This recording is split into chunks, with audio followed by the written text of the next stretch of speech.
வணக்கம்.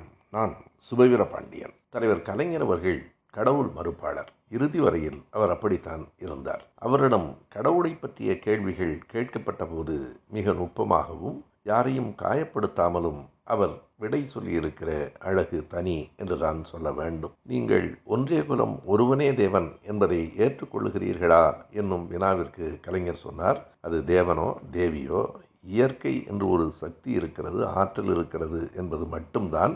ஆனால் அந்த ஆற்றலும் கூட நம்மை வாழ வைக்கிறது, நாம் வழிபட்டால் பாதுகாக்கும், இல்லையானால் தண்டிக்கும் என்பது போன்ற நம்பிக்கைகள் எதுவும் இல்லை. அது இயற்கை விதி, அவ்வளவுதான் என்று சொன்னார். பிறகு கோபாலபுரத்திற்கு தலைவர் கலைஞர் அவர்களின் வீட்டிற்கு சென்றவர்களுக்கு தெரியும், அவர் வீட்டிற்கு பக்கத்திலேயே ஒரு கோயில் இருக்கிறது. அது வேணுகோபாலன் சாமி கோயில் என்று சொல்லுவார்கள். அந்த கோயிலுக்கு எப்போதாவது போயிருக்கிறீர்களா என்று கேட்டபோது அதற்கும் சிரித்து கொண்டே கலைஞர் சொன்னார், நான் எங்காவது வெளியூர் போகிற போது என் மீது கொண்ட அன்பின் காரணமாக யாராவது சாமி படங்கள் அல்லது கடவுள் தொடர்பானவைகளை கொடுத்தால் அதை அந்த கோயிலுக்கு அனுப்பி விடுவேன், அவ்வளவுதான். அந்த பொருள்கள் அங்கே போயிருக்கின்றனவே தவிர இன்று வரை நான் அங்கே போனதில்லை என்று சொல்லியிருக்கிறார் கலைஞர்.